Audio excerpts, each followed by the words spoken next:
All right, folks, back on the Bossman show. As promised, we talked about this in the summertime. So I'm off the air about this. We said, hey, you win the Big Sky. You be back on in March. Look at his. He won the tournament. He's on the show again in March. Coach Matt Logie in the Bossman show. Coach, what's up, man? How you doing, brother? Hey, I'm living the dream out here, man. It's been a heck of a week and just an awesome experience to see this team come together this year. No doubt, man. And how cool is it for you, man? Knowing you guys had up and downs this year, a whole new team from last year, and you doing a new head coach year one, seeing your guys buy into your vision and buy into the betterment of the team and not give up despite tough moments throughout the year. Yeah, it's been really rewarding. It definitely has been one of those years where you've got to keep the team focused on seeing the forest through the trees and not focusing too much on early results and trying to find the solutions to growth. But these guys have just been really committed to that process. We started, I think, on May 1st of last year. We had 4 scholarship players, and so we had about 5 weeks to put the roster together around those guys.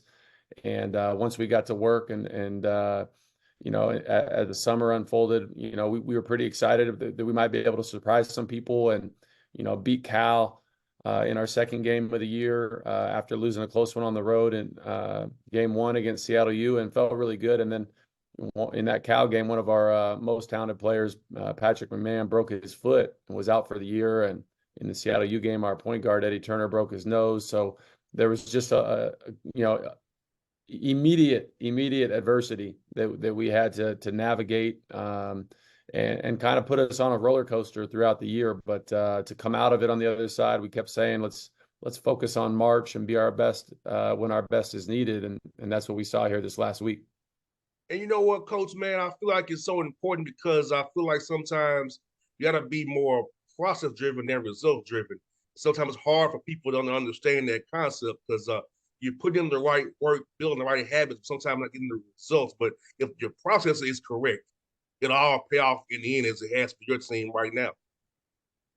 No question about it. We always say you can't hide hard work, and there's a lot of things that happen in the dark that come out to light one day, but there's no such thing as overnight success. It's just when the light gets shined on it. And these young men and our staff have put the work in to continue improving and put in this vision together for our team. And the last 3 games in Boise, it really clicked, and I think everybody started to see what that looked like.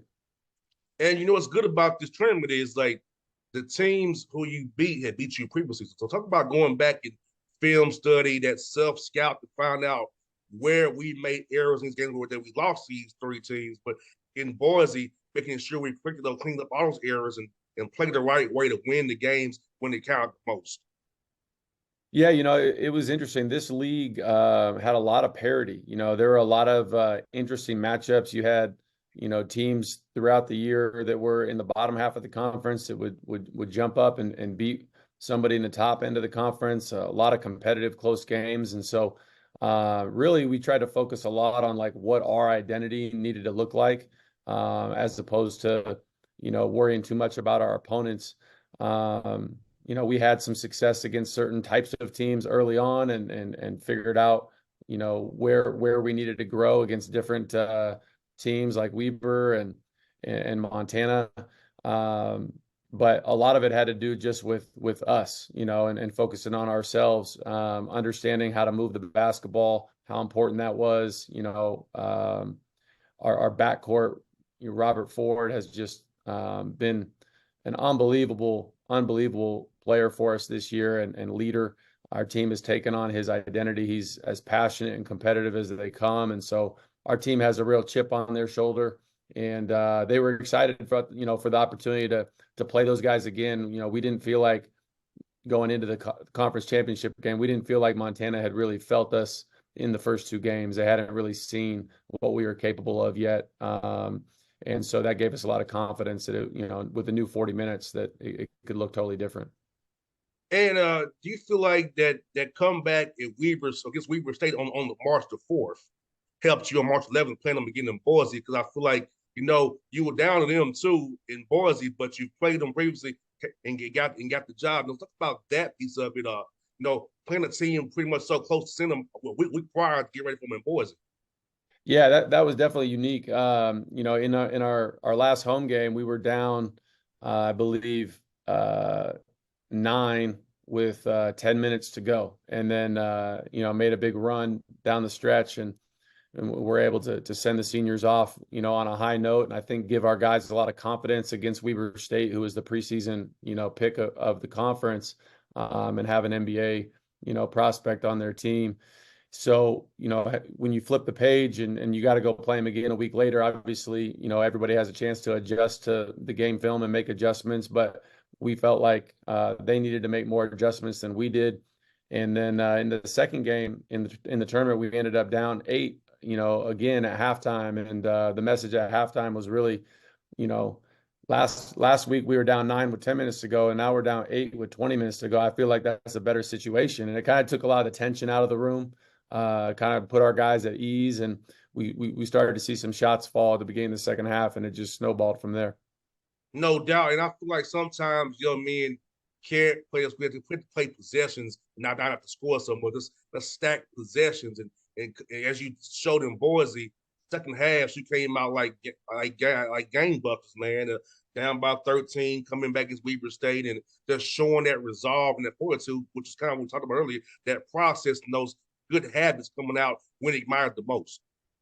Well, that's been this group all year, whether it was bouncing back from a tough loss, or fighting through, a big deficit. This team has continued to get up off the mat every time they've been knocked down, and so there was never a doubt in my mind that they would scrap and claw and fight, and that's been who we've been all year, and I think a big reason why when we poke our heads up on Thursday morning, we're going to the NCAA tournament. 100%. And against Sac State, so kind of nip and tuck game. They does a good job over there, man. And coming off of a comeback win, sometimes let down. But I see how your team did not let down. There was still big time basketball to be played. Played a nip and tuck game, a game of runs. You end up making enough of a run and make sure you hold on to that lead. But how proud of you was your team in that game as well against Davis' team in Sac State down there? Yeah, that Coach Patrick did a phenomenal job with his group this year. The first time we played them, at their place, I thought we played really well, and they were still trying to figure themselves out a little bit. They made some personnel changes and changed kind of how they were attacking. Instead of playing through the post players, they started playing through their guards a little bit more, and really made a difference for them. And so they were a totally different team in March, much like ourselves. And fortunately for us, we had played them a couple weeks prior at home here, and kind of laid an egg. Didn't play real well, and I think it left a bad taste in our guys' mouth. So they were excited to get another chance to play Sacramento State. There wasn't any sort of conversation about, oh, this is the 10 seed or anything like that, because at the end of the day, none of that stuff matters. They were just hungry for an opportunity to show them what we're about. Sacramento State's a very big, physical, long team, very tough on the glass, and so you really they really test you in that way, and that's not been something we started the year as a strength. And so I was really proud of the way our guys battled on the glass, and we're able to pull that out and create the opportunity on Wednesday night. And happy as you are about winning this tournament, man. I know Travis DeCure is a good friend of yours, and I know him very well as well. Coach DeCure is a great guy, man. So for you, with that, you all being rivals in Montana, man. I know you glad you won, but how tough was it to see you kind of to beat your friend as well, somebody who you know very, very, very well? Yeah, we've been thrust into a unique situation. Travis has been a part of my basketball family since I was 8 years old. He played for my grandfather in high school, and I got to watch him, when I was growing up, and then he came back to our community and coached me and my teammates in high school as an assistant, and then we've stayed very connected throughout, our years in the college basketball world. Every time we've played this year, I think each of us have just wanted to communicate, our love for one another despite the situation we're in. Obviously they got us the first 2 times, and I have so much respect for him and his program. The way they do things is a class act, and so There's always a little bit of bittersweetness there. But, my grandfather, who passed away in 2020, I know was smiling down going into the game on Wednesday, knowing that at least one Mercer Island Islander was going to be coaching in the NCAA tournament. 100%. And in that game, Coach Logie, man, Darren 11 points with a 41-9 run. I don't know too many of those runs that happen in basketball like that. 41-9. And all your years of coaching basketball, being around that player, man, you ever had a run that's 41-9 that you can recall? Not against that quality of opponent, and not on that stage. We had I believe a 66-point second half against Weber State, and then the 41-9 run in the second half against Montana. And I thought the precipice for both those things was our defense. We were able to create some turnovers. I believe Montana had like 8 turnovers in the second half, and fortunately, we took really good care of the basketball, so we were able to really kind of turn the possession game around in our favor. And we've had some guys really step up here in the last couple of weeks. John Olmstead being one of them, as a rim runner and roll threat that we didn't have quite playing as well earlier in the year. That's really opened things up for our team here late. 100%. And also you're doing a good job of valuing the ball too, limiting turnovers as well. So how important is it for you guys to understand how important the ball is and limiting those turnovers so you can guys actually get back and set yourself up on defense, not have to be in transition where you can't really defend that. But if we miss a shot or we just keep the ball in play and not give them runouts, we'll be halfway okay. Yeah, it's been huge for us. Part of our goal coming in when we were putting the roster together was to make sure we had experienced guard play and veterans, and Robert Ford and Eddie Turner, and kind of having a 2-point guard lineup have given that to us late, in spades. There were some times earlier in the year where we were learning each other, coaches and players alike, and trying to make sure we were on the same page and that they saw the game the same way we saw it. And they've really been extremely coachable in that regard, and wanting to make improvements. And on the biggest stage, to have 3 turnovers in the Big Sky Championship game, you're going to have a good chance to play efficient offense. 100%. And you talk about that your backcourt of Robert and Eddie. How important is it to have 2 guys when they take the offense, get you into your actions, get downhill, create conflict for the defense, and know that their experience that, hey, when big games, they'll come through for you, because having great guard play and tournament play is so important right now. Valuing that ball and making things happen, especially late in the second half, and getting calls, getting by going downhill. Yeah, no question. I've always been a believer that guards are your motor in March, and we've been fortunate in the programs I've been at to really emphasize and develop some great guard play. Robert last year as a junior, fought through a lot of injuries, was on a very talented team here at Montana State, was more of a role player. And I think because of the injuries and the role, didn't quite, find his confidence, as he has this year. And you can see that reflected in his shooting percentages, going from 28% last year, to the high 40s this year, and over 40% from 3.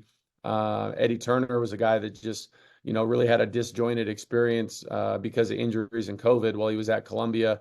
And so, allowing Eddie this is the first full season of college basketball he's gotten through. And you can imagine just how many reps that is, in practice and watching film and shooting drills. And so, he's just been able to stack, that muscle memory and that visual memory. And now it's paying huge dividends. And 100%. And also, you guys shooting 46% from the field, 36 from 3. So talk about that importance of getting great shots, going good to great shots, to make sure that ball, so you get the right shot that's in the hot zones for your guys. Yeah, that's been critical for us. We've always tried to build a culture of confidence and freedom with our guys, as long as it's attached to team concepts and how we're playing. And I think there are times this year where, the confidence and the freedom part was more on the forefront than our ability to connect the concepts. And so we had to grow in that area to really trust that, like, we could go from, one ball screen action to a ball reversal, and then a post touch, and then an elbow action.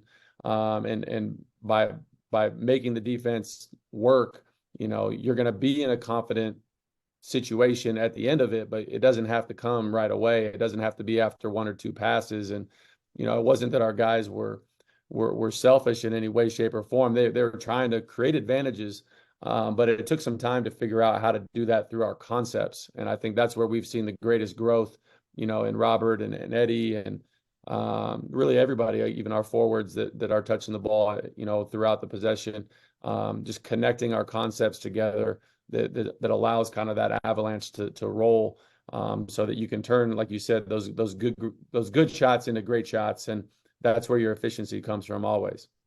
And it also help you as you job in a second half team wearing guys down because most teams can defend the initial secondary action, but those third and fourth second side actions, you start to test their principles and their rules, and eventually it's going to break down. So if you just keep them in those, keep doing those multiple actions, defense is going to eventually break down for you. You're going to get the shot that you want. You can't stop everything. No doubt, no doubt. Coach Scholl, who's been with us this year, he was at San Diego State last year.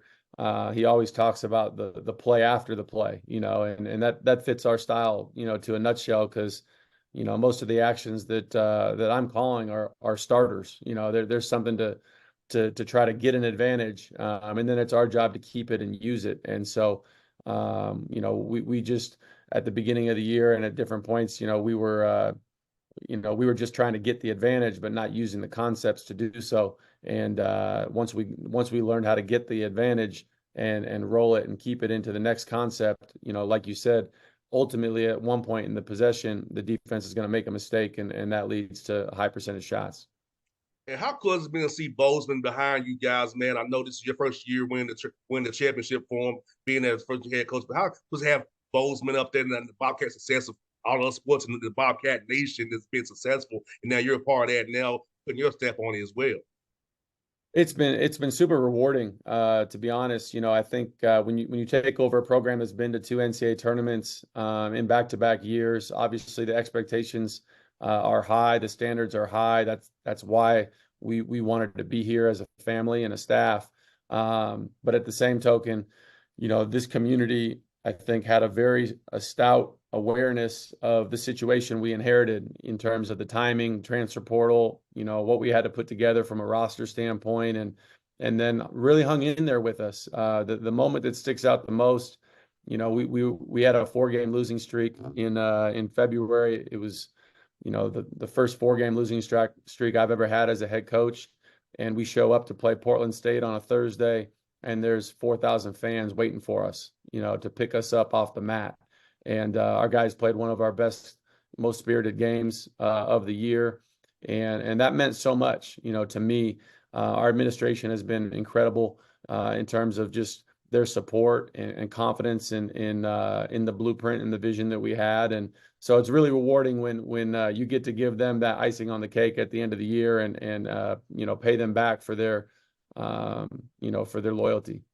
100%. Well, Coach Logie, I definitely be letting Coach Quinn know I talked to you today, man, and mention your grandfather to him as well, man. And I definitely hope you all do well in the tournament, man. And we talking again real soon. And I hope to see you also when we out there on the recruiting trail as well, doing the live period, man. So all love over here, brother. I appreciate it, man. Great to see you. Y'all, I'm sure I'll be in Atlanta for Peach Jam and all that stuff down there. So we'll have to get together. Sounds good, buddy. Hey, you be safe, man. Be blessed, my brother. All right, man. Go Cats. All right, see you, man.